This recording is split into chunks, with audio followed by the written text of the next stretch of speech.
Então, vamos lá. Nossa aula de hoje.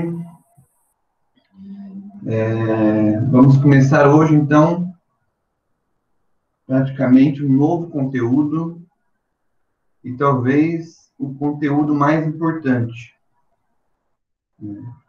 Que é o conteúdo que vai exatamente unificar tudo aquilo que a gente já viu e que vai trazer uma perspectiva mais atual, da gente entender e compreender algumas expressões teóricas na atualidade, certo? Semana passada eu já comecei um pouco, né, dessa conexão entre os conteúdos, né? A gente fez lá algumas reflexões acerca das análises da questão social. Praticamente, a AV2 começou naquela aula, né? Então, logo a gente chega, né, na AV2, então, o conteúdo da AV2 vai ser mais ou menos de lá para cá, tá bom? Então, vamos lá. Então, já, né, encarnando um pouco esse espírito de conexão de todos os conteúdos, vou colocar aí, só para a gente relembrar, os slides de todas as aulas. Lá no AVA, tem até a aula 6, tem que atualizar lá, tá? Eu acredito que essa semana eu atualizo tudo que tem lá. Faz tempo lá que não entro. Então, vamos lá. Na aula 1, introdução, a gente viu a ementa, né, um pouco da organização da aula. A gente pegou a ementa da FHTM anterior, que foi com o Hélio, para iniciar um diagnóstico do serviço social. E aí vocês responderam essas 4 questões, né? Sobre a questão da caridade, sobre a questão da igreja, da doutrina do serviço social tradicional e, né, das lembranças que vocês tinham e tiveram e têm sobre a aula anterior, da disciplina anterior, desculpa. Aí eu fiz uma pequena explicação sobre o surgimento do serviço social, que é o tripé em que a gente consegue identificar as forças e as configurações desse surgimento, né, com a questão social tendo como aquilo que provoca a necessidade do surgimento da profissão, o Estado como sendo o espaço socioocupacional e a Igreja como oferecendo essa força de trabalho. Tá? Nesse período aí, em 1930, tínhamos uma intensificação do processo de industrialização, isso, inclusive, se relaciona com a questão do acirramento da questão social nesse período, tá? E a matriz, e ali, então, né, a disciplina, ela inicia, a nossa disciplina ali em 1960. Então, tecnicamente, esse período anterior, vocês já tinham, de certa forma, elaborado, trabalhado com a disciplina anterior, então nós começamos ali no positivismo, correto? Aí fomos para a aula 2, também umas explicações aqui. Aí o positivismo. Então, aqui é a base teórica do positivismo que nós trabalhamos.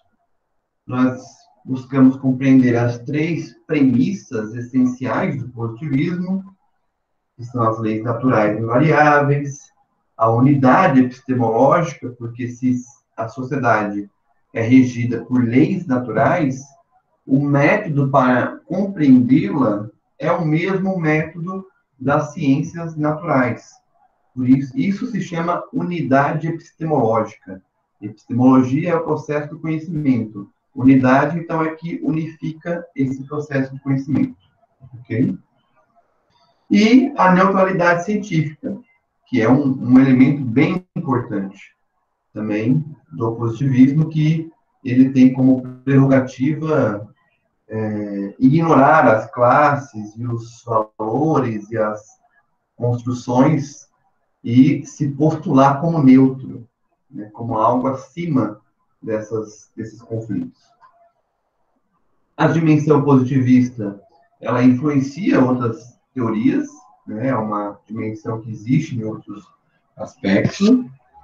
Ela surge ali, né, no final do século XVIII, início do XIX, como uma corrente filosófica, uma teoria revolucionária, crítica. Por quê? Porque aquele contexto, a burguesia estava surgindo. E o surgimento da burguesia utilizou como fundamento dos seus princípios exatamente o positivismo, dentre outras coisas, mas o positivismo também. E o surgimento da burguesia, ela implica na crítica e na destruição do regime anterior. E o regime anterior é o absolutismo, né? A monarquia, todo aquele processo da Idade Média. Então, o positivismo surge como um ataque a essas ideias da Idade Média. Então, ela era revolucionária. Porém, no decorrer do tempo, como a burguesia começa a se consolidar no poder, consequentemente, a ideologia, a corrente filosófica positivista também começa a se tornar conservadora. Porque a burguesia não pode simplesmente largar suas armas e falar, não as utilizei. Ela só continua com suas armas em punho, só que modificando elas. E ao modificar, ela modifica exatamente o quê? Elimina-se o seu caráter revolucionário e entra em cena o seu caráter conservador. Ok? Continuando. Então, esse foi, né, sucintamente, a questão do positivismo. Aí começamos um pouco mais a dimensão histórica. Aula 3, autocracia burguesa. Né? Aí a autocracia burguesa já é um mergulho na nossa história recente para compreender exatamente a década e o contexto dos anos 60, que é exatamente o período que vai se construir o positivismo dentro da sociedade brasileira e dentro do serviço social também. Então, por isso que a gente tem esse recorte da 1960. E aí, nesse momento, a gente entende um pouco o contexto internacional, dos Estados Unidos e da União Soviética, a particularidade histórica brasileira, que a gente foi desenvolvendo essas 4 características essenciais dessa particularidade, que era uma sociedade voltada para o mercado externo, uma sociedade que repunha a todo momento a questão do atraso, né, sempre trazendo o atraso como um componente da sua estrutura, né, o que é exatamente a reação e o reacionarismo, né? Essa configuração que impedia as forças populares de se manifestarem, de participarem dos processos de decisão, e o Estado como última instância controladora da sociedade civil. Ela era a particularidade histórica brasileira, correto? O que acontece em 1960? Em 1960, começa a se criar setores e fatores que questionam e começam a ruir e a trazer questionamentos para essa particularidade. E essa particularidade começa a entrar em crise. Acontece uma efervescência política que começa a questionar e a reorganizar esse pacto social que até então existia dessas 4 características da sociedade brasileira, né, questionando esse processo do atraso. E aí, essa tensão, também inserida no contexto internacional, evidentemente, Cuba tinha acabado de fazer a Revolução, por exemplo, em 1959, China tinha feito em 1960, né? Então, já o mundo também estava incentivando e estimulando esse processo. Mas, o que acontece? Qual que é a resolução disso? A resolução é exatamente o golpe militar que vai apaziguar, no sentido mais de eliminar um polo, né? Não é um apaziguar de conciliar, mas é um apaziguar de exatamente eliminar o conflito e eliminar uma parte do conflito, que era quem estava questionando. Então, o golpe militar, civil-militar, na verdade, né? Não é só golpe militar, é civil também, existiam civis, empresários incentivando o golpe, né? Que foi a resposta para essas tensões, ok? Bom, então, entendido essa característica geral, a gente começa a entrar, então, e afunilar os processos do serviço social, tá?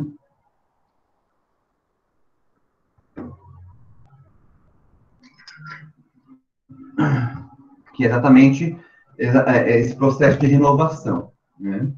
Então, a renovação do serviço social, ela, antes da renovação, o serviço social tinha o Neto, né, vai trazer essas 3 características, né? O serviço social era homogêneo, ele apresentava e defendia uma asepsia de participação política, e ele era muito limitado no seu aspecto de elaboração teórica. Tá? Então, essas três características. As primeiras os primeiros 2 movimentos de avanço da renovação, de início desse processo, é o que está ali, ó, a laicização, né, que é o processo de retirar e de superar a influência da igreja na construção do serviço social, e uma intensificação teórica no sentido de validar a prática, certo? Então, esse era o processo de validação da prática, que são as 2 características iniciais dessa renovação. Na aula 5, a gente já vai, ainda continua nesse processo, né? E traz um pouco do desenvolvimento de comunidade. Então, na aula 5, a gente vê que uma síntese dessa renovação, que é exatamente o pluralismo teórico, ideológico e político que estava se colocando dentro do serviço social, a crescente diferenciação das concepções profissionais, que exatamente é resultado desse primeiro processo do pluralismo teórico, uma sintonia muito profunda, né, com as polêmicas e os debates e o conhecimento das ciências sociais, e um início de uma vanguarda profissional, né? Uma vanguarda, são profissionais que começaram a se destacar na construção teórica, na condução profissional, certo? E aí, dentro desse contexto do item C, que é exatamente o debate das ciências sociais, entra o desenvolvimento de comunidade. Tá? O desenvolvimento de comunidade, ele vai apresentar ali 3 principais perspectivas, ou 3 vertentes desse desenvolvimento de comunidade. Uma, que é um desenvolvimento exatamente atrelado ao serviço social tradicional, que não previa mudanças. O outro, que previa mudanças reformistas, né? E o outro era uma possibilidade mais avançada e radical, tá certo? Isso ainda em 1960, estamos falando, né, no início, ali, na metade dos anos 60, e o golpe militar, ele exatamente elimina esse terceiro aspecto e vai deixando um pouco ser desenvolvido os outros dois anteriores, tá certo?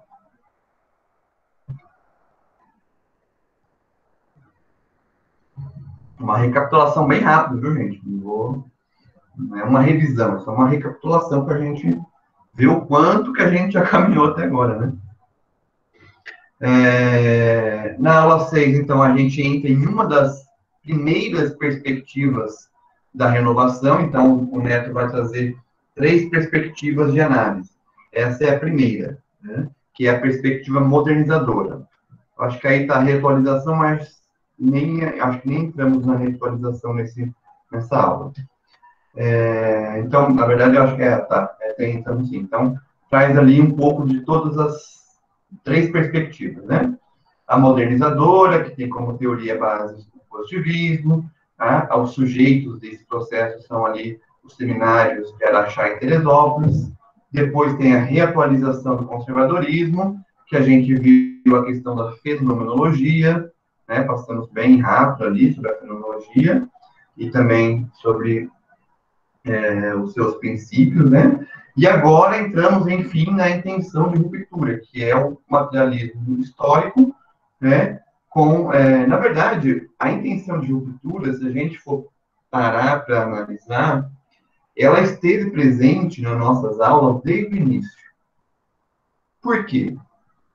Todas as críticas e todas as ponderações que eu fiz e faço sobre o positivismo, sobre o próprio processo da ditadura militar, sobre o próprio surgimento do serviço social e sobre a fenomenologia, todas essas críticas e observações, né, elas estão fundamentadas em um materialismo histórico.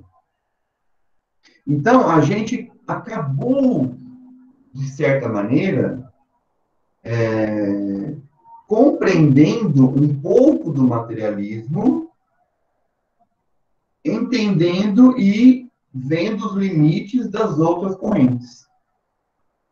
Por exemplo, quando a gente pega a questão da neutralidade do positivismo. A neutralidade do positivismo, o que é? Se não é neutro, é o quê? É uma ciência vinculada às classes. E quem fala isso? É o materialismo histórico. O materialismo histórico que vai trazer as classes sociais como perspectiva. Então, vocês vão observar que, desde o começo da nossa disciplina, a gente já vem trabalhando o materialismo. Não de maneira sistemática, mas de maneira a mostrar para a gente os limites e as insuficiências das outras perspectivas teóricas. Então, o materialismo ele entra muito bem aí. Tá? Mas, de qualquer forma, também a gente vai agora tentar trazê-lo numa perspectiva mais organizada, mais sistematizada. Tá? Então, continuando, a gente viu ali, né, os documentos, né, na verdade, sobre a questão do Araxá, do positivismo, né, depois Teresópolis, depois a reatualização do conservadorismo, que é Sumaré e Alto Boa Vista, que começa a trazer esse debate, e é isso. Aí na aula 7, né, aí sim a gente entra um pouco mais fundo na questão da reatualização do conservadorismo e da fenomenologia, né? A gente faz um debate, opa, esse foi rápido, sobre a erosão do serviço social tradicional e também sobre mas não lembro agora, tem que ver essa aula aqui. Ficou muito simples aqui. Não sei se teve mais coisa, não lembro. Depois a gente vê qualquer coisa. E aí, na aula 8, que foi a aula anterior, do dia 8, né? Do 10, onde a gente começa do recurso à fenomenologia, né? E eu faço essa síntese, esse resumo dessas páginas, tá? A gente vê o livro, vê um videozinho, mas aqui, e eu depois preciso, vamos ver se eu já consigo pegar aqui, vai sair, porque nesta aula tem aqui as lousas, né, que eu fui desenvolvendo.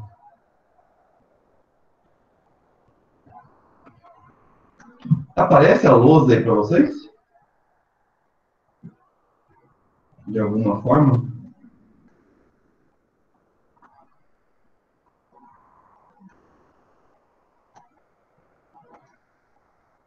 Sim? Ah, obrigado. Aparece como, França? Só para a França? Aparecendo?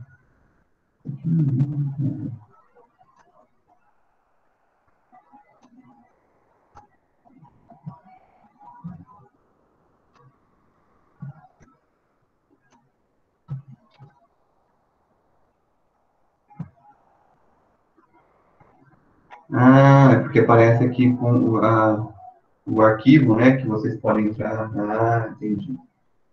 Manda o link, né? Vocês entram pelo link ali. Beleza.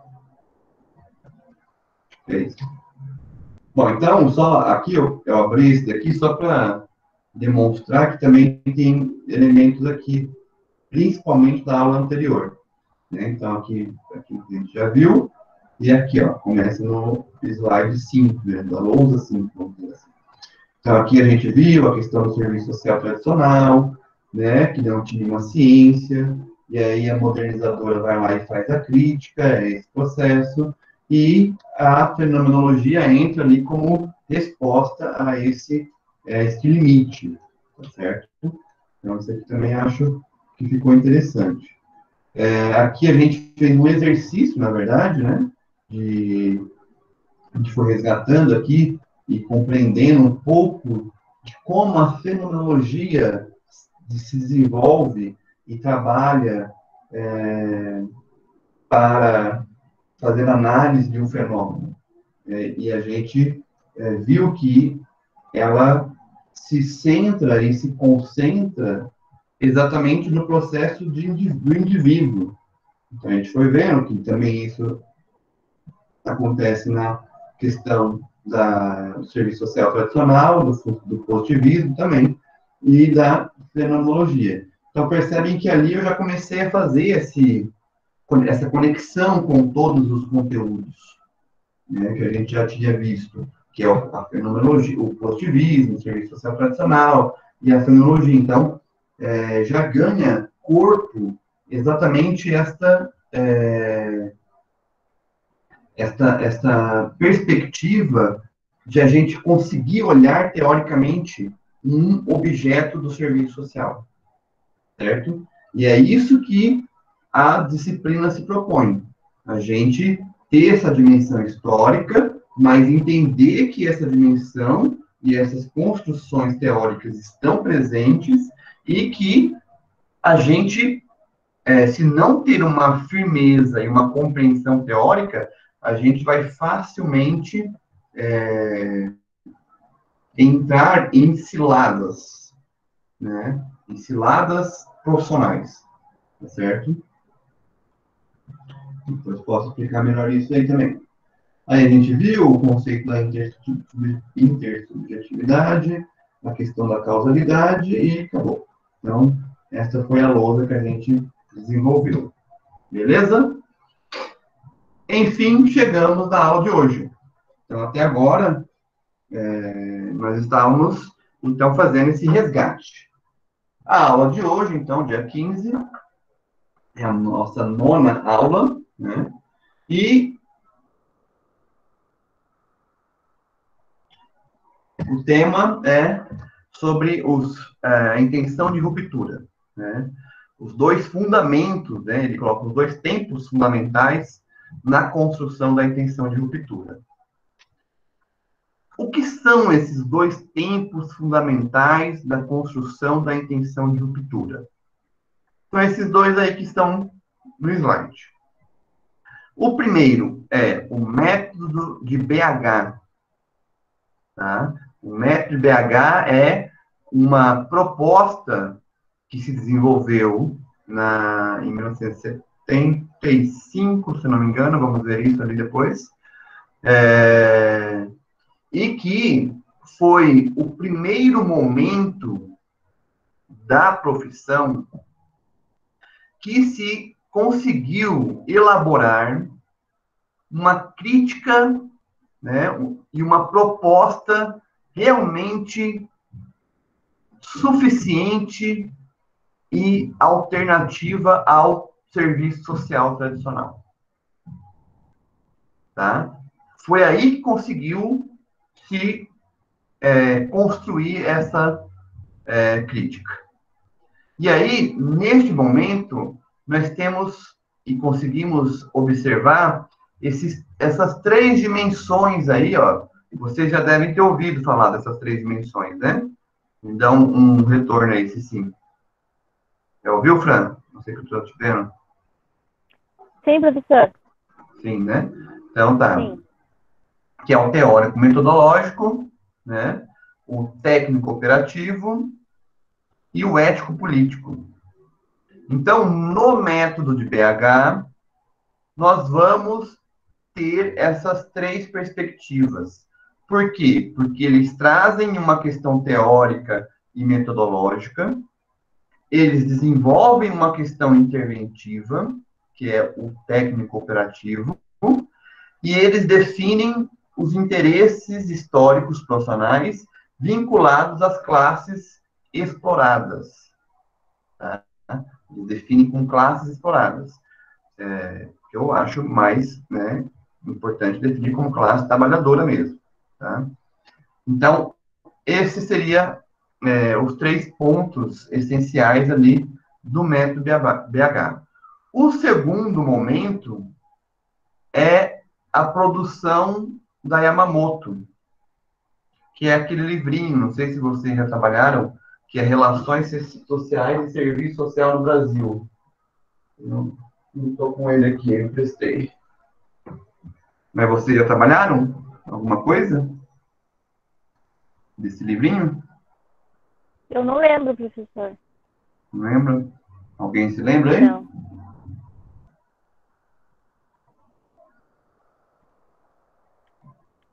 Eu acho que não. Não? Mas vocês sabem de qual que eu estou falando? Não? Deixa eu então mostrar aqui para vocês pelo menos a capa dele. Né? Deixa eu abrir aqui. Esse livro da Yamamoto é da Yamamoto e do Raul de Carvalho. Ele é considerado, e aí, ó, nem sou eu que estou falando, né? É o Neto, a maioridade intelectual da profissão. É o momento que a profissão ganha maioridade intelectual.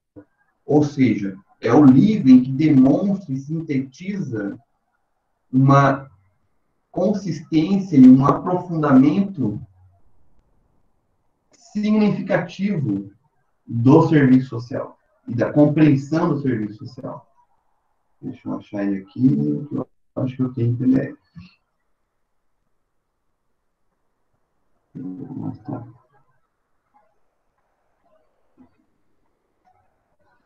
Vou mostrar para vocês.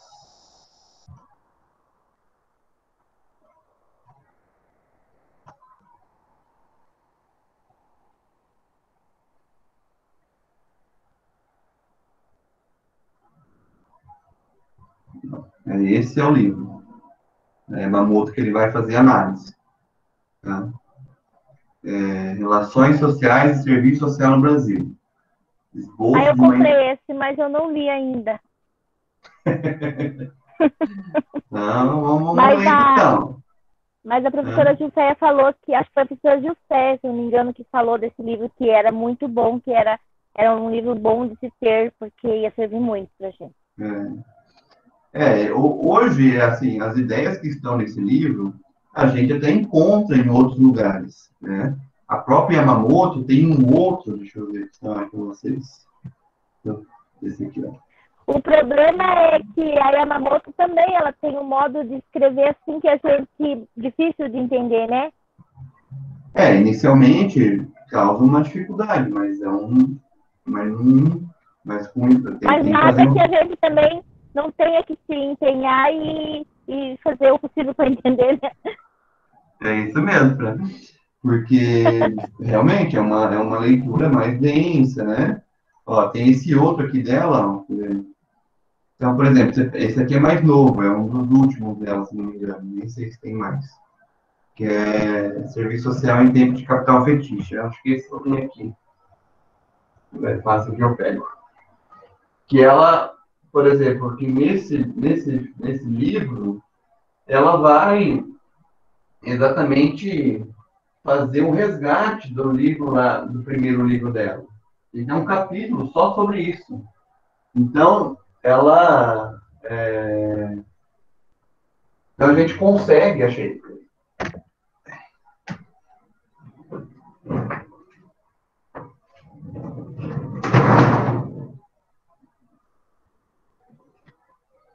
Ele é até mais denso, né? Ó. Ela é bem mais grosso, né? Do que o outro, né? Mas isso é exatamente uma atualização. Então, isso estava te falando, Fran. Se você ler esse, não vai ficar devendo a leitura desse. Porque aqui ela vai trazer elementos desse livro que vai ampliar e vai desenvolver. Então, se a gente for pegar por essa lógica, esse livro aqui, né, Relações de Serviço Social, acaba se tornando um documento mais histórico, né? Na minha casa. Na época que eu comprava livro ainda. Então, aqui é um documento, um livro até mais histórico, né? Que traz esse elemento histórico. Por isso que a gente encontra outros lugares, tá? E aí, só para mais uma informação, ó, essas senhoras que estão aí na capa são as primeiras assistentes sociais do Brasil. Vou aumentar aqui para vocês verem. Essas são as primeiras assistentes sociais. Né? Esse aqui tá meio com cara de cansado. Né? Esse aqui também. Esse aqui tava triste. Ó. Aí, ó, vamos. Tem o nome dela aqui. Aqui, ó. Então, ó, tem cada um nomezinho aqui, ó. A Heloísa, depois Ana. Enfim, só uma curiosidade mesmo, tá? Então, esse é o livro e o material que o Neto vai exatamente fazer uma análise. Como uma análise trazendo elementos históricos, mas também trazendo elementos teóricos. Tá? Então, ele vai fazer essa conexão. E esse é o segundo momento. Então, ele vai definir como esses dois momentos sendo os dois momentos de surgimento dessa intenção de ruptura. Tá bom? Então, para começar, então, do método BH, a nossa convidada lá de sempre tem um videozinho que ela vai nos ajudar, vai sintetizar um pouco essa questão do BH. Vamos lá? Deixa eu colocar ele aqui agora.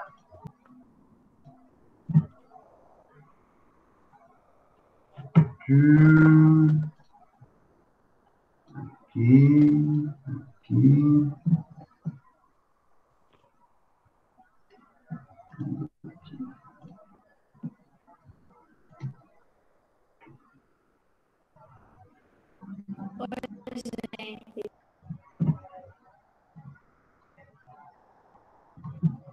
Deixa eu aumentar aqui um pouco.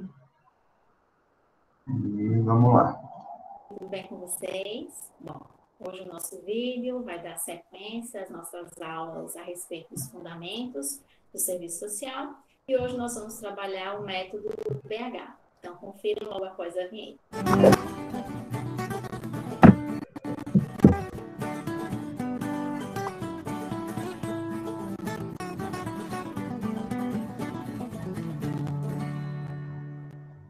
Para trabalhar o método BH, ou seja, o método Belo Horizonte, nós vamos utilizar como referência, mais uma vez, o livro Ditadura e Serviço Social, do professor José Paulo Neto, né? É muito importante esse material para a gente estar discutindo isso. O método BH, ou seja, o nacionalismo na profissão, segundo as palavras do próprio professor José Paulo Neto. Então, a Escola de Serviço Social da Universidade Católica de Minas Gerais, na primeira metade dos anos 70, vai construir uma alternativa ao tradicionalismo profissional. É importante situar esse momento do método Belo Horizonte, especificamente dentro da vertente de intenção de ruptura, né? Então, por isto que esse método vai trazer uma alternativa ao tradicionalismo. Por quê? Porque nós estamos agora rompendo com o conservadorismo, com o tradicionalismo na nossa profissão e, portanto, agora se faz necessário encontrar caminhos teórico-metodológicos novos que bebam da perspectiva crítica para o serviço social. É importante também situar que esse método ele vai ser muito importante para a profissão, mas ele vai ter alguns equívocos em virtude, inclusive, do seu momento histórico. Lembre-se que a primeira metade dos anos 70, no serviço social, o serviço social vai beber do marxismo sem Marx, portanto, o marxismo vulgar, do marxismo sem fazer a leitura nas fontes originais. Então, por essa razão, nós vamos incorrer em alguns equívocos teórico-metodológicos, mas isso não quer dizer que o método não tenha sido um pontapé importante, um marco importante para a profissão, mas que vai ter muitos equívocos, ok? Então, vamos dar seguimento. O método elaborado pela equipe de Belo Horizonte, ele vai além, aspas, segundo o professor José Paulo Neto, da crítica ideológica, da denúncia epistemológica e metodológica e do recurso às práticas próprias do tradicionalismo, segundo o professor José Paulo Neto, no livro Ditadura do Serviço Social, da página 276. Então, na verdade, este método representou a ultrapassagem de todo um projeto profissional, ou seja, nós rompemos com o tradicionalismo, ultrapassamos essa fase na profissão e agora estamos construindo um outro projeto profissional, completamente novo, agora bebendo da perspectiva crítica, especificamente marxista. Então, o passo inicial seria elaborar, aspas aí, uma súmula crítica ao tradicionalismo, fecha aspas. Então, seria um documento contrário que critica, que denuncia o tradicionalismo na profissão. Neste documento, nós temos 3 pontos centrais. O primeiro, que vai fazer uma crítica ideopolítica, no sentido de criticar a aparente neutralidade que aquele serviço social tradicional se propunha, né? Ele se propunha neutro, mas nós sabemos que em nenhum momento ele era neutro, pelo contrário, estava a serviço dos interesses da igreja e da burguesia. A segunda, uma crítica teórico-metodológica. Por que uma crítica teórico-metodológica? Porque se tinha uma visão dicotômica da realidade social entre os grupos sociais, ou seja, havia uma dicotomia, uma separação, uma fragmentação entre os homens e a sociedade. E o terceiro, uma crítica operativo-funcional, porque não existia uma preocupação de delimitar uma área prioritária de ação. Então, são essas 3 críticas, né, que vão dar fundamentação a este documento que vai criticar o tradicionalismo na profissão, né? E aí a equipe de Belo Horizonte vai ainda fazer uma formulação que expressa uma base ideopolítica que nega qualquer postura asséptica ou transclassista, ou seja, esta equipe não vai aceitar qualquer postura neutra, né? Qualquer postura que se pretenda estar além, sobre as classes sociais, por isso transclassista, né? Acima das classes sociais, porque nós sabemos que dentro desta realidade, no modo de produção capitalista, não há como isso ser viável, tendo em vista que nós temos 2 classes antagônicas e todos nós temos um lado, né? Até quem se coloca como neutro está assumindo um lado específico, né? Então, não haverá qualquer postura asséptica, ou seja, sem qualquer ingrediente ideopolítico e transclassista. Não, nós assumimos agora um lado específico. E qual seria esse lado? O lado político específico em defesa da classe trabalhadora, né? Inclusive também por nos compreendermos enquanto classe trabalhadora. E aí nós vamos ter um objetivo, que vai ser a ação social da classe oprimida. O grande objetivo vai ser a ação social, organizar essa ação social da classe oprimida. Só que isso gera um problema.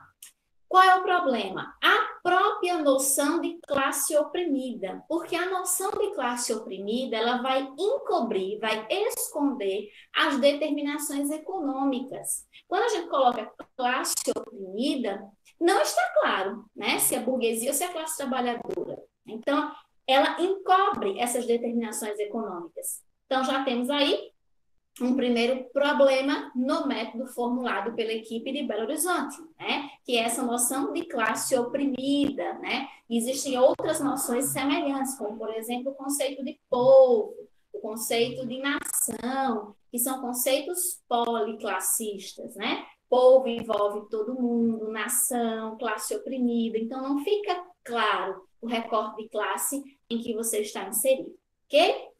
Temos também o objetivo meta, que traz uma problemática. Qual seria o objetivo meta? Considerar a transformação da sociedade e do homem como objetivo do projeto profissional. Então, o objetivo último do projeto profissional seria a transformação do homem e da sociedade. Muito bacana.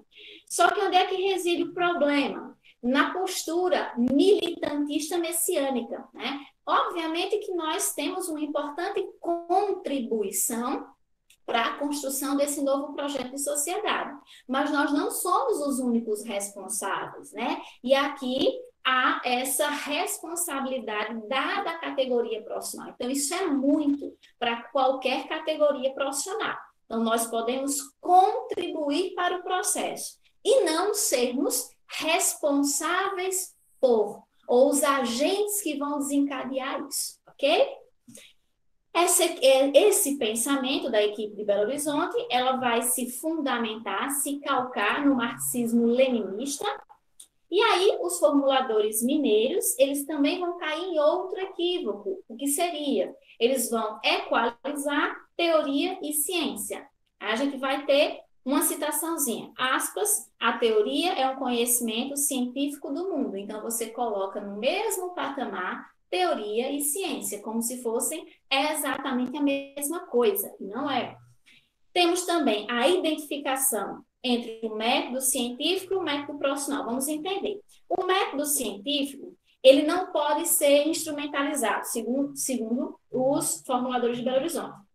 Então, o método profissional seria o instrumento para materializar o método científico. Ou seja, a prática profissional é entendida aqui também como prática científica, como prática científica. Então, ambas seriam articuladas, né? Seriam síntese de uma mesma determinação.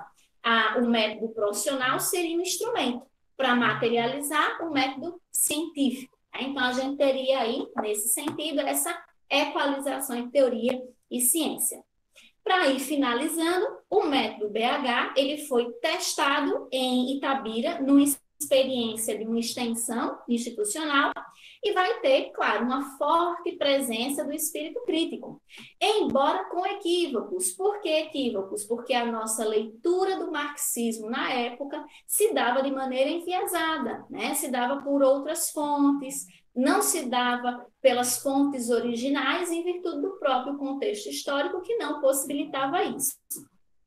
E aí nós vamos ter como grande finalização de todos esses problemas, mas o problema central seria o empirismo pragmático, que era a base da sua proposta, muito porque esse empirismo pragmático acontecia justamente porque eles colocavam como paralelo, como sinônimo, teoria e ciência, né?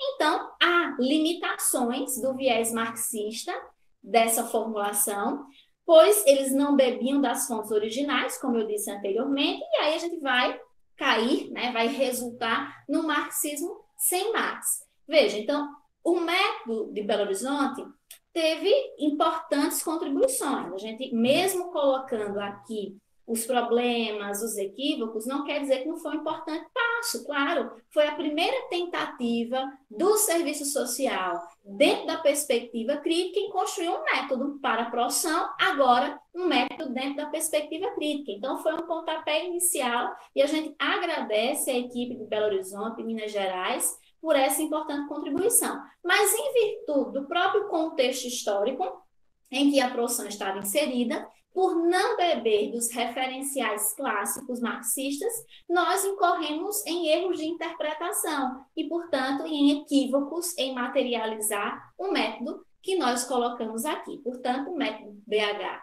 tem muitas contribuições, mas muitos equívocos também, os quais eu já citei para vocês anteriormente aqui nesse vídeo, tá bom? Bom, gente, então, é isso. Por favor, eu peço que vocês leiam o livro. Claro que a minha explicação aqui é só um resumo, né? Uma pequena síntese. Ele não dá conta de toda a complexidade da temática do método BH. Eu sugiro que vocês leiam o livro Ditadura e Serviço Social, do professor Zé Paulo Neto. Por favor, não substituam esse vídeo pela leitura. O vídeo é apenas um complemento. É apenas para contribuir com vocês a introduzir esse debate. Então, leiam os materiais, por favor. Se você gostou, por favor, clique em curtir aqui nesse vídeo. Comente também, eu sempre estou prestando atenção nos comentários de vocês. Se inscreva no canal se você faz uso dos materiais, né, dos vídeos que nós produzimos aqui. Se inscreva, é realmente muito importante para a gente, enfim, se motivar a construir mais conteúdo aqui para o canal e compartilhe com seus amigos, tá? Então, muitíssimo obrigada a todos vocês. Eu quero finalizar agradecendo por tantos comentários carinhosos.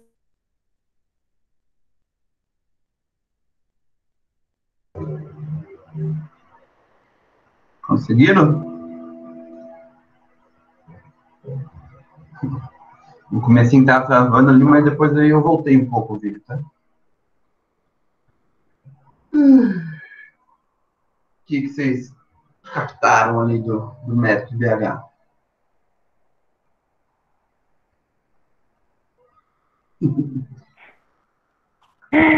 Ai, eu não sei falar. BH é o quê? Belo Horizonte? Isso mesmo. Belo Horizonte de Minas Gerais, é isso, né? Minas Gerais, isso. A Edna, falar alguma coisa, Edna? Oi, prof. Bom? Oi, tudo bem, você? Tô ouvindo tudo. Não sei, o que eu entendi que o método, a elaboração deles é que o serviço social ia resolver os problemas da sociedade? Sim, é isso mesmo que ela falou. E aí, que trouxe uma alternativa tradicionalista e equivocada, mas que foi muito importante, elaborada com muita crítica, por ter sido elaborada com muita crítica, é que teve grande importância, né? Porque, pelo que eu entendi no serviço social, tudo que é criticado tem valor. É mais ou menos isso? Essa última frase ficou ótima. Tudo que é criticado tem valor, tá bom. Não, exatamente, Fran. Tudo que é debatido, né? Que tem um debate ao redor dele ali, quer dizer que tem algum valor, né? Isso, porque teve ali um debate de gente que concordou, de gente que... Porque parece que teve um estudo que a gente estudou, não sei se foi na tua, que tipo, teve algo que... foi a fenomenologia, que não teve crítica, então ela não teve valor. Não é isso? Sim, é isso, mas não é uma regra, tá?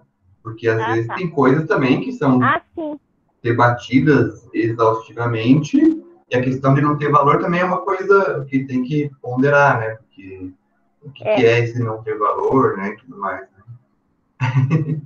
Mas tá ótimo. Alguém mais quer comentar?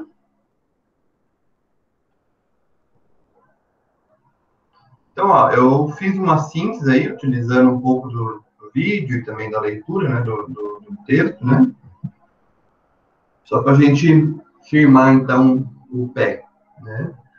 Então, ó, os 3 pontos ali iniciais, né, que é uma alternativa global ao serviço social tradicional. E por que global? Exatamente por conta disso daqui, ó.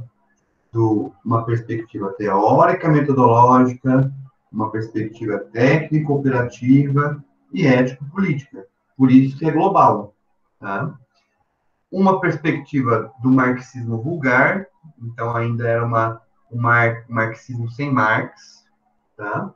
O que não vai acontecer com a Yamamoto, por exemplo. Aliás, a Yamamoto fazia parte do método de BH, do pessoal de BH. Ela era professora na época. Tá? Tem outro livrinho aqui, que é esse aqui, ó. Também tem em PDF, para quem quiser. Texto do Serviço Social, que é exatamente os documentos de BH. Né? São todos eles aqui desenvolvidos. E aí tem uma parte aqui que eles exatamente... Cadê? Aqui. Né? Falam quem são esses professores aqui de BH, né? Mais para ver. E ali está ali, a Marilda Vilela. Marilda Vilela é a Yamamoto. Então, esses são os professores ali que estavam envolvidos, né? E também o que está conectado com a primeira questão ali da alternativa global, né? Que é exatamente uma perspectiva que vai além da crítica ao tradicionalismo, né? Então, por quê? Porque traz um projeto profissional. E por que é projeto profissional? Então, voltamos aqui, ó. Porque traz a questão teórico-metodológica, do técnico-operativo e do ético-político. Tá? Então, esse que é o principal avanço aí também do BH. Aí ali ele vai trazer uma súmula de críticas que fazem ao tradicionalismo. O primeiro, são três, na verdade. O primeiro é a crítica ideopolítica, que elas vão, né, eles e elas vão elaborar uma crítica ao que eles definiam como neutralidade, né, neutralidade que é exatamente o processo ali do positivismo. Tá? A segunda crítica que fazem é a crítica teórico-metodológica, que antes eles demonstravam que, ao serviço social tradicional, existia uma dicotomia, uma separação entre indivíduos e sociedade. Então, a análise dessas duas instâncias estavam separadas, né? Dicotomia, isso. E, por fim, a crítica operativa-funcional, isso tudo tem no texto ali, né? Na página ali, ó, 277 a 278, tá? Para quem quiser acompanhar, inclusive, está lá. Ele vai trazer que o tradicionalismo não definia uma área prioritária de atuação, né? Ele ficava cambaleando entre objetividade e subjetividade, então isso não estava muito bem definido também. Né? E aí, depois dessa crítica, não se teve mais nenhum avanço, isso é bem interessante, ó. A crítica ao tradicionalismo, ela pode ser, no olhar do Zé Paulo Neto, que eu acho que tem consistência, né? Exatamente, ele vai falar, ó, depois dessas três críticas aí do mestre BH, não se encontra nenhuma outra crítica mais um avanço sobre isso. Eles conseguiram, então, trazer uma síntese sobre essa crítica bem avançada, que até hoje não foi superada de acordo com, pelo menos na época que o Zé Paulo Neto escreveu, né? Então, mas também é porque existe uma questão, assim, que depois dessa crítica não precisou, ninguém mais se preocupou em fazer crítica a ele, né? Então, também tem esse aspecto, tá? Então, continuando aqui. Aí vai entrar um pouco mais ali na página 279 a 280, exatamente sobre o método, tá? E aí o objetivo método, que é exatamente isso que não é ainda, objeto, desculpa. O objeto profissional, o primeiro ali, né, o objeto, é a ação social da classe oprimida, a ação social sobre a classe oprimida. E aí ele vai fazer essa crítica que classe oprimida, ela é um conceito abstrato, ela engloba muita coisa, e pode ser, o que é classe oprimida? Eu posso falar que um pequeno burguês é oprimido, né? Então tem várias situações, é uma situação indeterminada, pouco precisa, tá? Então esse é uma das características ali dessa classe oprimida. O objetivo meta, que é o que a Edna comentou, né? É isso mesmo. Então, o que as pessoas, os elaboradores do método BH tinham como objetivo meta da profissão? Exatamente transformar o homem e a sociedade. Quer mais que isso? Não tem como, né? Impossível, né? Então, não cabe à profissão e aos profissionais do serviço social transformar o homem e a sociedade. A gente até faz parte, a gente até tem a nossa contribuição, mas quem faz isso é a classe trabalhadora. Não é exatamente o serviço social ou os assistentes sociais, correto? E ali, então, o militantismo messiânico, né? É isso que ela chama de militantismo messiânico, e vai exatamente por que é messiânico? Vem de Messias. Já ouviram falar? Messias? Quem é o Messias? Quem é o Messias, Fran? Pode falar. Posso falar? Pode. Jesus? Será que não, gente? É o Jair Bolsonaro, Jair Messias Bolsonaro. Palhaçada, professor. Palhaçada, né? Também acho. Também acho. Ai, meu Deus, palhaçada. Então, Messias é isso, né? De salvar o mundo, né? De vir salvar e tirar, né, o mundo do seu atoleiro, dos pecados. Né? Aí também, né? Ausência de qualificação, ausência de ação, né? Então, também ele vai fazer a crítica de que existe uma definição, um objetivo do socialismo, mas não há claramente o que é esse socialismo. Né? E aí também uma certa movimentação meio de etapismo, né, de manuais. Isso é tudo o Neto que vai falar. Continuando.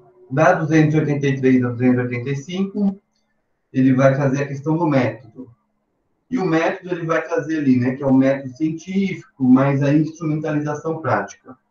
Esse aqui é um debate um pouco mais denso, talvez a gente nem precisa se aprofundar. Mas é só entender o quê? Que o método científico, ele não tem uma instrumentalização prática. E essa é a crítica dele. Tá? Então, o método científico, ele é em si só um método. E aí eles fazem essa confusãozinha aí. Tá certo? Aí ele vai colocar ali, né? As características de força, né? De avanço, né?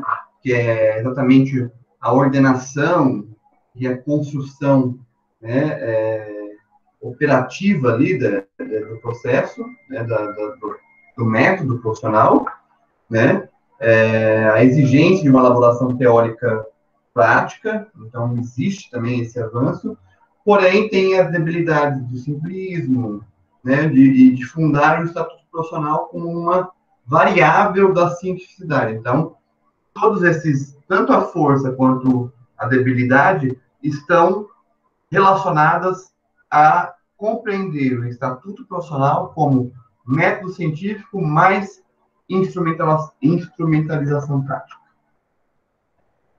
Ok? Vamos lá. Agora, eu quero fazer um teste com vocês. A gente vai fazer o primeiro teste hoje. Eu sei que a maioria usa celular, correto? Celular. Quem usa notebook? Só falou ali a Leila, né? Falou para mim. Eu estou usando celular e notebook. Ah, tá usando Note também? Tá. Hã? Também tá usando Note? Tem um recurso que eu descobri, que é o seguinte. A gente vai dividir em grupos. Então, estamos em 13, tira 2 meu, 11. 11 pessoas. Então, dá 3, 6, 9, 10, 11. 3, 6, 9. Deixa eu pensar aqui. Vamos ter, então,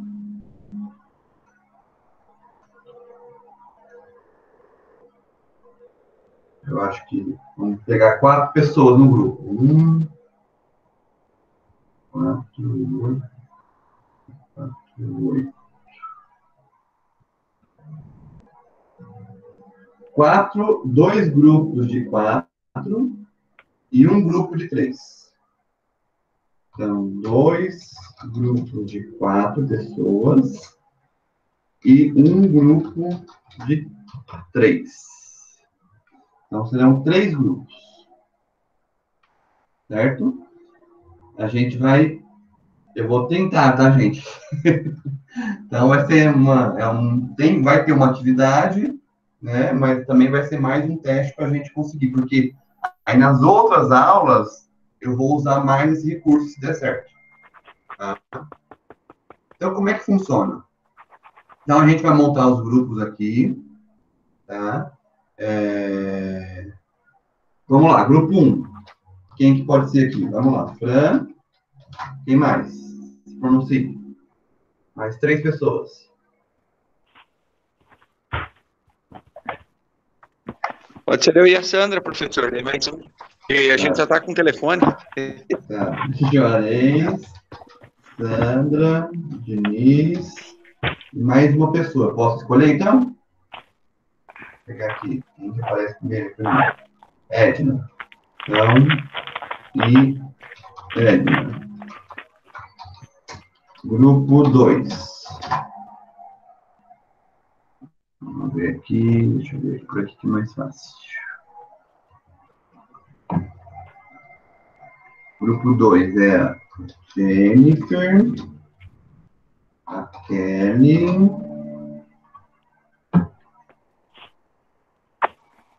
a Leila, não foi agora oficial, tá. A Leila, a Luíse, 1, 2, 3, 4. Grupo 2 esse.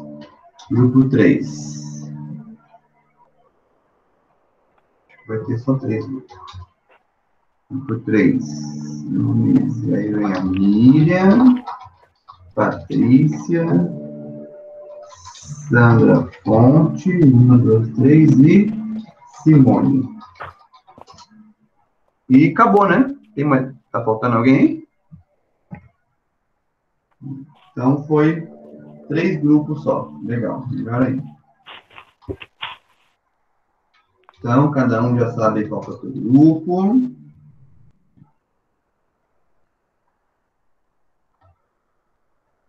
Vamos lá, vou repetir aqui. Então, esses são os grupos, tá? Então, como é que vai funcionar? Nesse recurso que eu descobri aí, eu vou conseguir participar de todas as salas ao mesmo tempo. Então, eu vou conseguir ou ouvir ou falar em qualquer uma das salas que vocês estarão, tá? Bom, o que eu consegui descobrir aqui desse recurso? Quem está com notebook vai conseguir manter esta sala que nós estamos, e aí vai entrar numa sala que é o grupo 1, por exemplo. A Fran vai, se tivesse a Edna entrar no notebook. Olha, eu vou mandar o link do grupo 1. Aí a Edna já vai linkar ali no grupo 1 e já vai entrar. E ela vai ficar nas duas. Certo? Quem está de celular não consegue fazer isso. pode até tentar, seria legal vocês tentarem para a gente ver se foi algum problema meu ou alguma coisa assim. O que vai acontecer com o celular? Vocês terão que sair dessa sala principal, aí eu vou mandar lá no WhatsApp os links e vocês entram na sala do grupo. Beleza? Então, quem está com o celular, é só sair dessa sala principal e entrar no grupo, na sala do grupo. Vai lá. E depois, quando acabar a atividade, que é só uma questão, tá? Vai ser só para a gente fazer esse teste, vocês vão debater essa questão, aí a hora que acabar, você sai dessa sala de grupo e volta para a principal, que é essa nossa. Quem está no notebook é só desligar a sala, porque já está aqui. Não vai precisar sair. Captaram o movimento? Então é isso. Notebook tá, a pessoa só vai entrar na sala anterior. Celular vai ter que sair, entrar na sala do grupo, fazer o que tem que fazer, sair e voltar. Só isso é a diferença. Vamos lá, então? Então tá. Deixa eu ver aqui como é que vai funcionar aqui.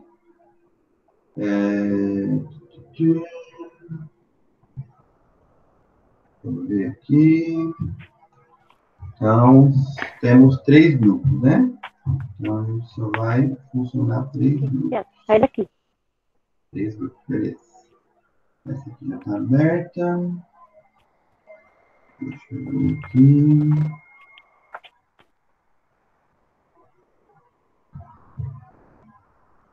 Deixa eu ver o que está abrindo. Beleza. Agora a gente vai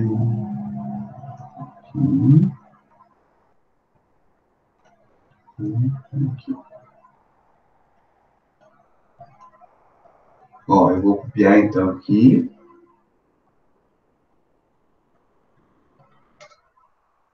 Ó, estão vendo? Então esse tem ali o grupo 1, vou mandar de novo mais passado. Então, ó, grupo 1, 2 e 3. Esses são os links. Então, a Miriam, a Fran, Juarez e Sandra ainda não entram, hein? Pode entrar, mas não saindo aqui. Vão entrar no link do grupo 1. A Jennifer, Kelly, Leila e Luíse no grupo 2. A Miriam, Patrícia, Sandra Fonte e Simone no grupo 3. Beleza? O que é para fazer? Manda no WhatsApp, professor. Vou mandar. Espera aí. Deixa eu só mandar o link também do trabalho, né? O que é o trabalho? É fazer uma pergunta. Responder uma pergunta, na verdade. Deixa eu colocar aqui. Que a reflexão qual o objetivo da profissão? Então, vocês vão debater isso. Qual o objetivo da profissão? Aí vai ter o link de um lugar para vocês fazerem um relato sobre isso. Aí vocês vão relatar, fazer esse relato, escrever, aí a gente vai voltar, e a hora que voltar, a gente vai debater. Beleza? Beleza. Então, eu vou mandar lá no grupo. Ó. Então, primeiro eu vou mandar o link no grupo do trabalho. Agora eu vou mandar o link das salas. Ô, professor. Oi. Oi. Qual o objetivo da profissão? No método BH? Não. É isso? Geral. Não? Ou geral? Geral. O que vocês acham hoje? Qual é o objetivo? Tá lá já. Então, ó, cada um entra no seu grupo. E aí, uns 20 minutos?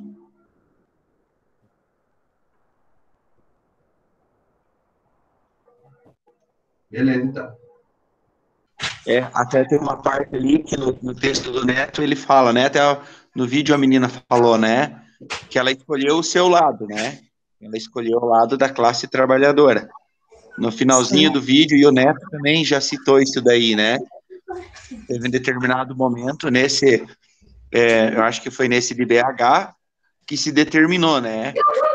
Que o movimento lutaria pela classe trabalhadora, sendo ela também uma classe trabalhadora.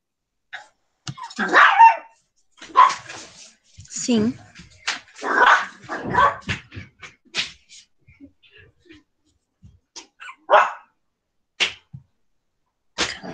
Aí eu penso assim que o papel, realmente, o objetivo da profissão é intermediar entre a população e o Estado na garantia dos direitos sociais. E todas essas expressões da questão social que afetam o trabalhador, eles precisam ter um intermédio de alguém que faça essa ponte, né? Porque nem todos conhecem os seus direitos, e eu penso que é aí que vai entrar a nossa função, apresentar os direitos que está na Constituição, direitos sociais mesmo.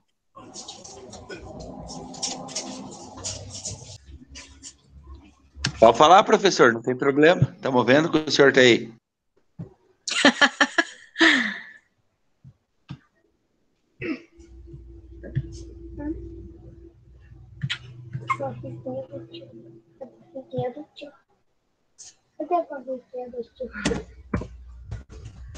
Não sei, será que é para escrever e apresentar? Levar aos...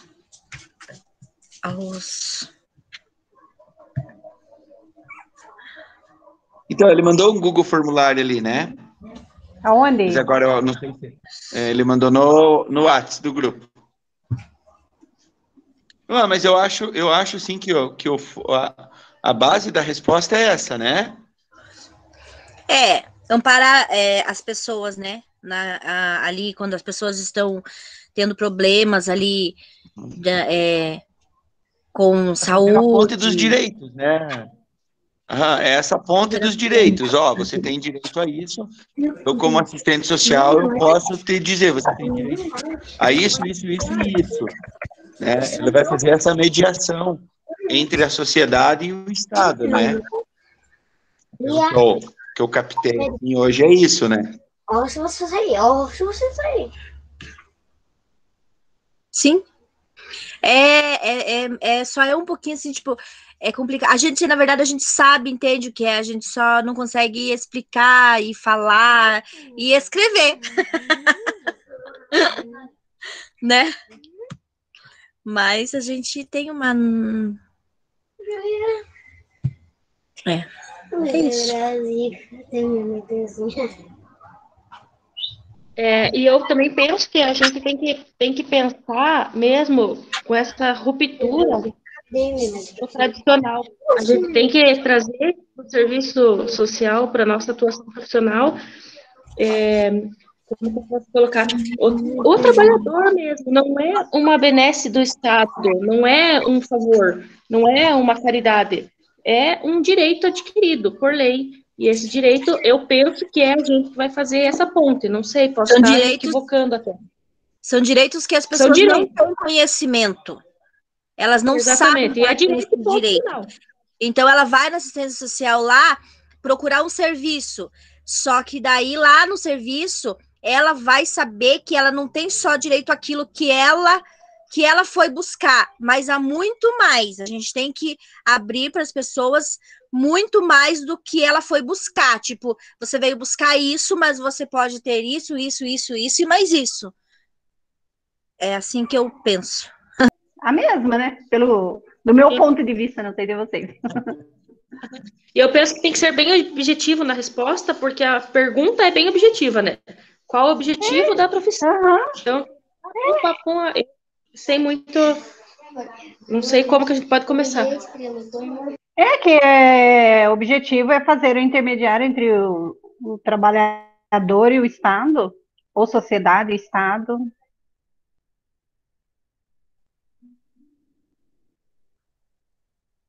Estou escrevendo aqui. Tá bom. Nossa, agora tá tudo junto, ouvindo os outros grupos.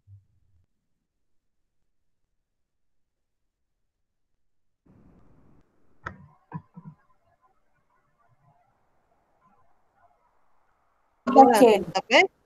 Oi, boa noite. Estão me ouvindo? Boa noite, Kelly. Sim, pode falar. Tá bem, tá interferindo uma com a outra. Eu vou sair da outra, depois eu saí da outra. Eu saí da outra, já saiu. Eu saí porque não dava para ouvir lá. Não. Então, o professor quer que a gente responda qual é o objetivo da profissão, né, do serviço social? Isso. Eu acho que o objetivo da profissão é essa situação possa ser resolvida. Eu acho que é para isso que serve o assistente social. Não fazer caridade, né? Porque caridade não mais. Sim, o assistente social vamos dizer assim, a longo prazo, né? Porque nós, da profissão, podemos proporcionar a moradia, a educação. Minha tia trabalha na fundação, né? Ela proporciona a longo prazo, muda a vida da pessoa. É mais do que a caridade, igual a que ele acabou de citar, né? Vai mais além. Então, é isso que a gente vai aprendendo ao longo do curso, né? Eu achei bem interessante. Mas se for ver a população, mesmo a sociedade, não tem noção do que o assistente social faz, né? Não. Você fala que está fazendo o curso, a pessoa já, mas vai entregar a cesta básica, eles acham que é só aquele mundinho, e vai mais além, né? Igual eu falei, educação, moradia, trabalho, especificamente. Verdade. O objetivo da profissão é amparar pessoas que, de alguma forma, que não têm acesso à cidadania, ajudando a resolver problemas ligados à educação, habitação, emprego e saúde. Isso mesmo. Tá aí, professor? O que tu acha? Vamos debater, professor, junto?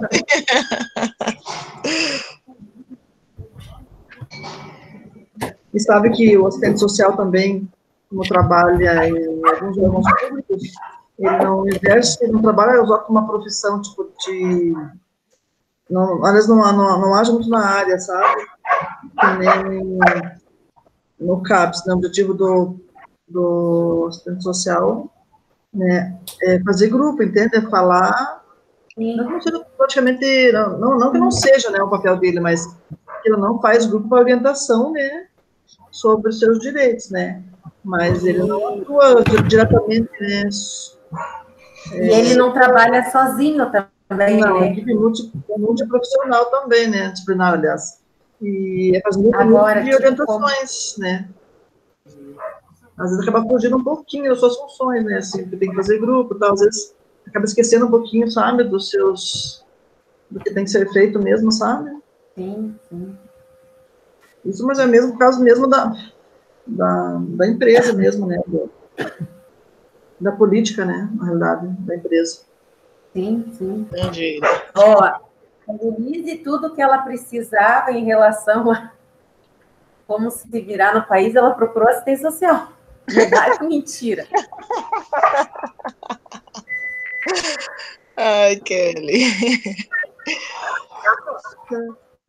Respondendo lá. Eu bem esperto, eu fiz a divisão bem no computador que não tem microfone nem áudio. Que belezinha. Então, o que eu queria testar não deu muito certo. Muito bom. Aí eu consegui só escrever, né, para vocês. Mas você está ouvindo a gente lá, professor?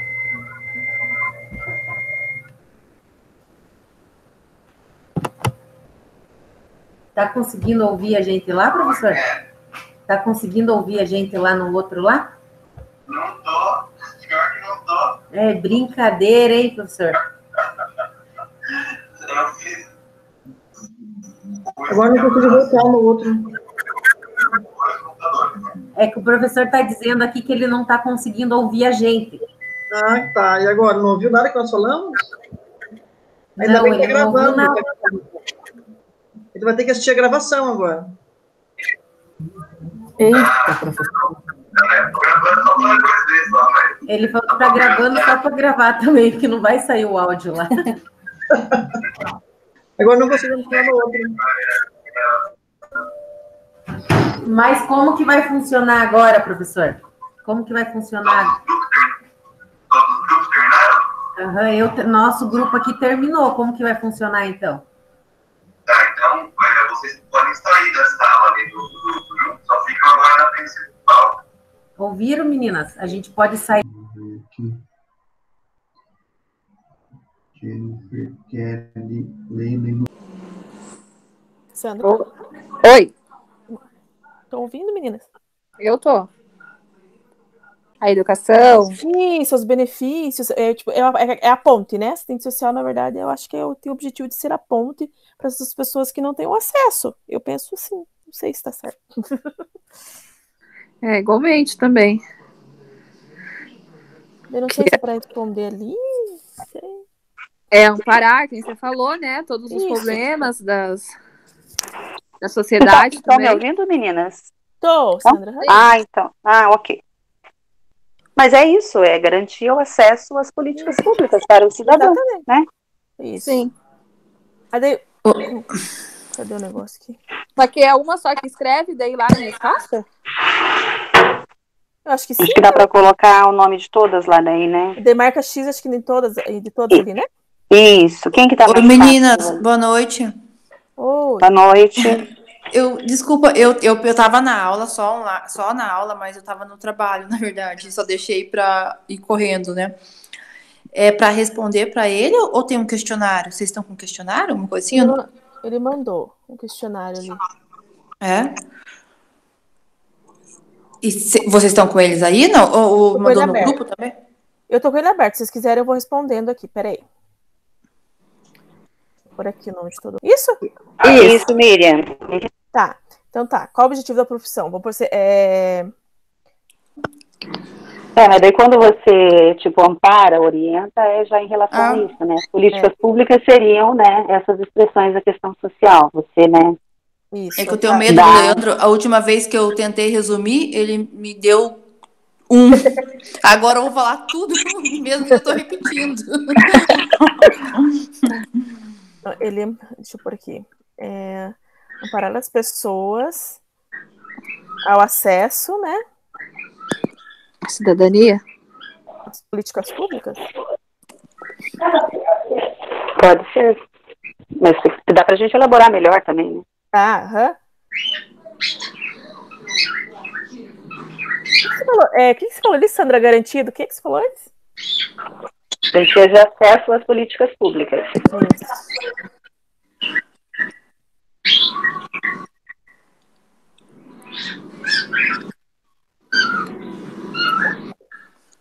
Gente. Problemas da educação? Vou colocar assim, problemas, acesso por aqui. Entra também, será violência doméstica? Entra, né?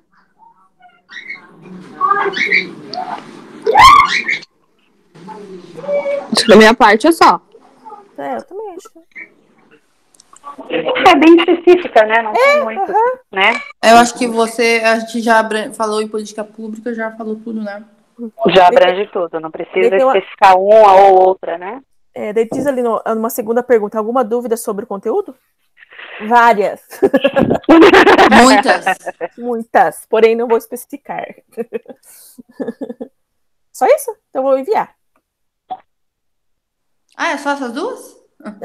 Só uma, quer dizer? É uma só. É uma, né? Isso. Então vou enviar aqui. Então como que ficou, Miriam?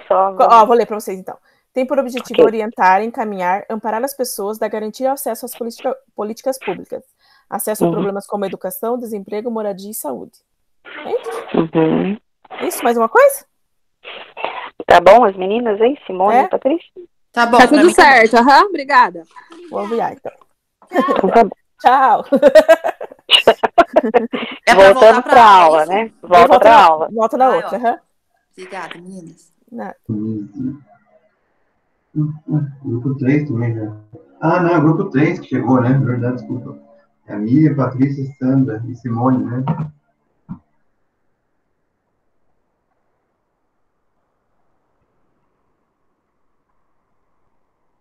Deu certo, Miriam? Deu sim. Já respondemos lá.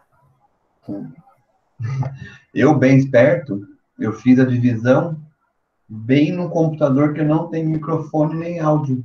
Ah, que belezinha. Isso é bom. Então, o que eu queria testar não deu muito certo. Mas tá bom. Aí eu conseguia só escrever, né? Para vocês.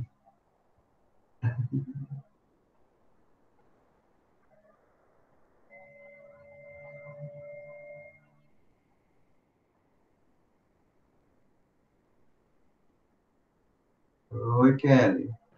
Tá conseguindo ouvir a gente lá no outro lá? Não tô. Pior que não tô. É brincadeira, hein, professor? Eu fiz muito esperto, né? Porque eu tô com 2 computadores, né? É que o professor está dizendo aqui que ele não está conseguindo ouvir a gente. Ah, tá. E agora, não ouviu nada que eu tô falando? Não, ele não ouviu nada do que a gente falou. Eu vou ter que assistir a gravação, agora. Ah, então. Eu tô gravando só para depois ver, só, mas... Só pra Ele falou que tá curiosidade. gravando só para gravar também, que não vai sair o áudio lá. Nem sei que vai virar essa gravação.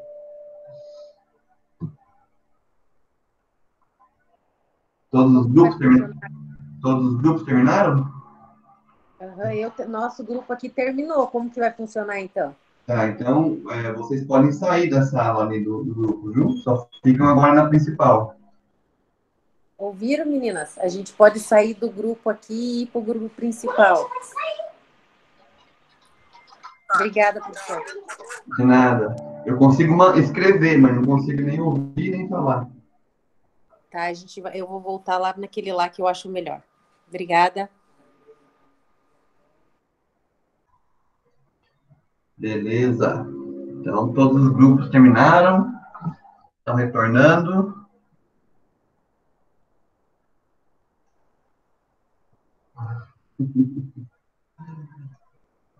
Voltaram. Todo mundo já?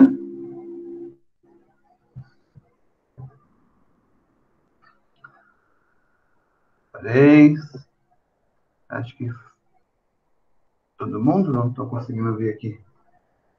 Todo mundo já voltou? Ou falta alguém aí? Presente, querido professor. Presente, Kelly. Bom, primeira coisa. Todo mundo voltou, gente? Tinha 13 pessoas na sala, agora tem 12. Está faltando alguém. Agora alguém me ajude aí a encontrar quem está faltando. É a Sandra, não é? Acho que é a Fran, parece que bugou lá a internet dela. Não, ela tá aqui, ó. É que eu mutei o microfone dela. Eu acho que é a Sandra, que estava no nosso. É a Sandra, né? É a Sandra. Então, assim, primeira coisa. Deu parcialmente certo, mas foi culpa da pecinha aqui, atrás do computador. Porque eu tô com 2 computadores, né? E um não tem nem microfone e nem som. Então, eu não conseguia nem ouvi-los e nem falar com vocês, né? Então, por esse aspecto, não deu certo. Eu só conseguia escrever ali no chat, né? Então, ali vocês viram que eu escrevi alguma coisa. Aí até queria, depois, 3 voluntários para a gente testar, depois da aula, acabando a aula, testar nesse outro computador, se possível. Bom, esse é o primeiro aspecto. Segundo, como é que foi? Eu achei que... Como é que vocês avaliam essa experiência? Antes de entrar no conteúdo. Não, vamos entrar no conteúdo primeiro. Enfim, fala aí. Grupo 1, vai, fala aí. O que vocês acharam? Como é que foi o debate? O nosso deu certo. Não, vocês conseguiram, né? Foi produtivo, isso. Conseguimos e foi produtivo. Eu que não consegui falar com vocês, Hélio.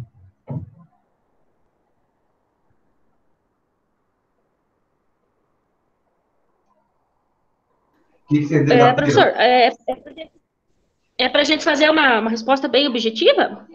Sim. Ou quer mais enrolado? Mais enrolado. Não, bem objetivo. Só pra gente... É escrito ou é A pra gente falar? colocou assim. O que foi, Sandra? Ó, a gente colocou assim, ó. Fazer a ponte entre os direitos da população, ou seja, a classe trabalhadora, e o Estado. A gente colocou que fazer essa intermediação, apresentando para a população os direitos que elas têm adquirido e que elas muitas vezes não sabem. Então, a gente colocou que o objetivo da profissão no nosso entendimento, seria essa. Daí, claro, se você voltar lá na questão social, nas expressões da questão social, dá um textão, né? Mas o básico, assim, o objetivo foi isso. Tá. Ótimo. Beleza. Grupo 2.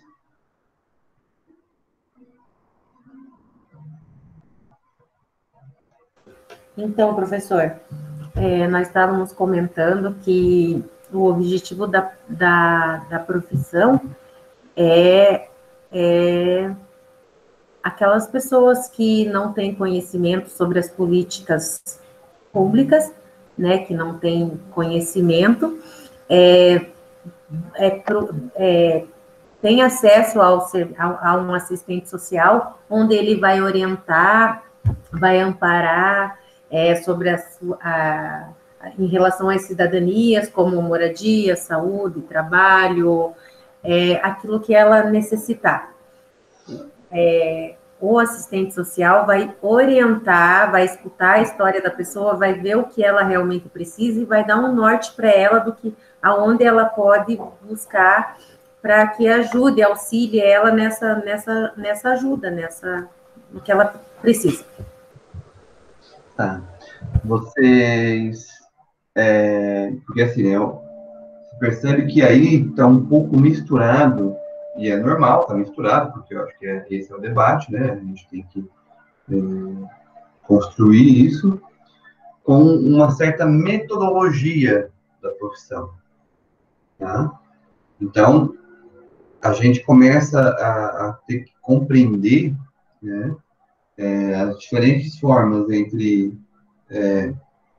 qual é o objetivo da profissão, tá? E qual o método que a gente utiliza para alcançar esse objetivo. Certo?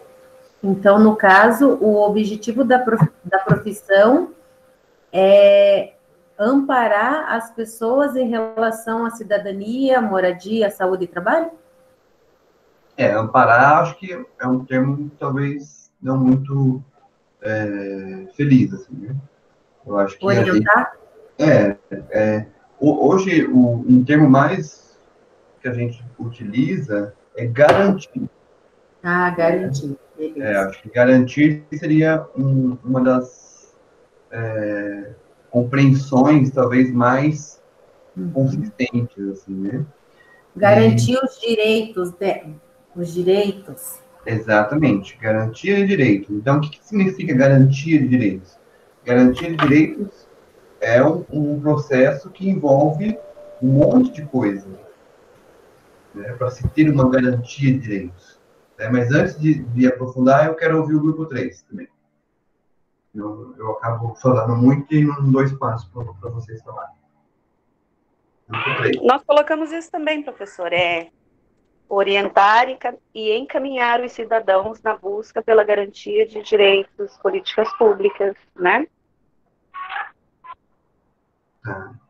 Que também estaria muito próximo da metodologia, né? Sim. Então, a gente começa, então, né? E eu acho que isso vai ser um debate muito constante na vida de vocês, né? Pelo menos na vida acadêmica. Depois a gente começa já a ficar mais claro sobre isso, né? Exatamente essas dimensões entre o que é objetivo, qual objeto e qual método, né? Tudo isso vai inicialmente se misturando e se confundindo. Na medida que a gente vai estudando, na medida que a gente estuda, a gente ganha uma certa clareza, né? Uma certa maior precisão sobre o que é o quê, tá? Então, pensando nisso, né, na questão elaborada, né? qual é o objetivo da profissão, né? Qual o objetivo que o serviço social tem na sociedade, tá? Essa resposta também não é tão simples, como eu coloquei ali, garantia de direito, não é tão simples, né? Igual o grupo 1 também pontuou, né? Espera só um pouquinho, Simone. Então, assim, então não é simplesmente só a questão de conectar e conseguir garantir direitos. Isso é uma resposta dentro também de uma perspectiva teórica metodológica. Vocês lembram das 3 perspectivas do desenvolvimento de comunidade? Que era a primeira, o mais positivista, tradicional, a segunda, reformista, e a terceira, mais revolucionária. Essas 3 perspectivas teóricas, então olha a importância da teoria. Como eu compreendo teoricamente, me dá a perspectiva do que a profissão faz. Eu consigo responder o objetivo da profissão a partir de uma dimensão teórica. Então, por exemplo, a dimensão mais positivista. A profissão, ela vai simplesmente ajustar e conseguir que a pessoa sobreviva, né? É uma perspectiva muito próxima ao assistencialismo, né? Uma perspectiva mais reformista. A reformista é o que? Garantia de direitos. Reformismo é garantia de direitos. Por que reformismo? Porque o direito está dentro da sociedade capitalista. Certo? Então, quando eu coloco que é o mais comum, né, até respondendo ali para a Kelly, que o mais comum é exatamente garantir direitos, eu estou dizendo que não precisa mudar a sociedade, basta eu garantir direitos dentro dela. E, por fim, uma perspectiva mais avançada revolucionária, que aí nos coloca também a preocupação de não cair no risco do método BH, de colocar a gente como sendo a principal fonte de transformação, mas a gente contribuir com isso, que aí é um outro objetivo. Beleza? Mas era isso que seria o início desse debate aí, tá? Mais alguma dúvida? Dúvida da Simone, né?